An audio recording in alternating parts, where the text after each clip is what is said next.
Daniel chapter 6. And Darius the Mede succeeded to the kingdom at the age of 62. The lion's den.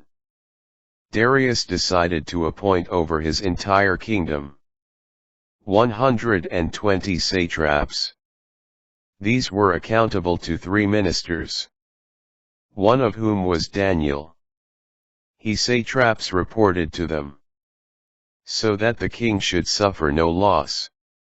Daniel outshone all the ministers and satraps, because an extraordinary spirit was in him.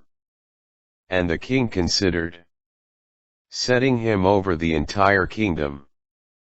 Then the ministers and satraps tried to find grounds for accusation against Daniel regarding the kingdom, but they could not accuse him of any corruption, because he was trustworthy.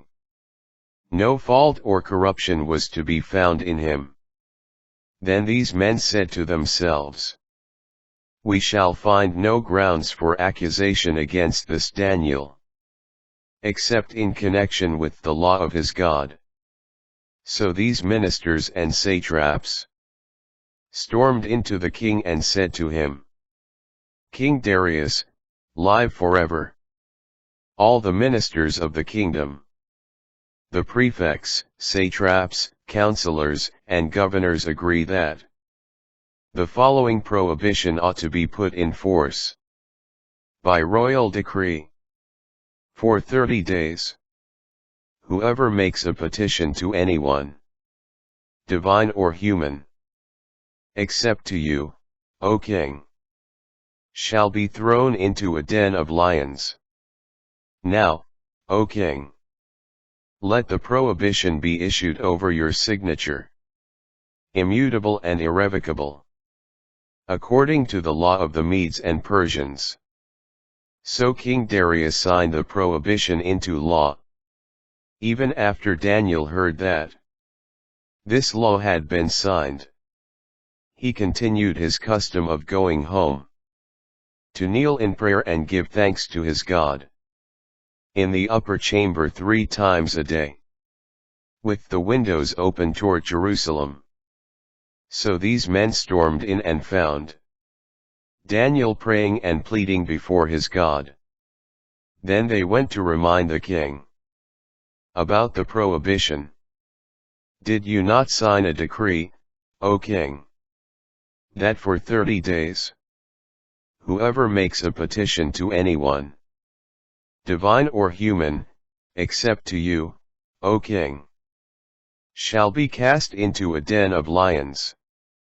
The king answered them, "The decree is absolute, irrevocable, under the law of the Medes and Persians." To this they replied, "Daniel, one of the Jewish exiles, has paid no attention to you, O king, or to the prohibition you signed. 3 times a day he offers his prayer." The king was deeply grieved at this news, and he made up his mind to save Daniel. He worked till sunset to rescue him. But these men pressed the king. "Keep in mind, O king," they said, "that under the law of the Medes and Persians, every royal prohibition or decree is irrevocable."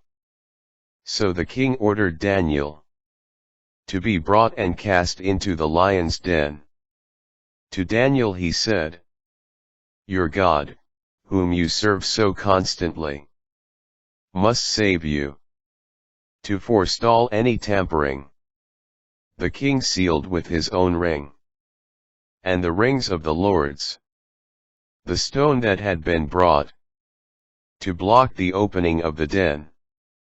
Then the king returned to his palace for the night.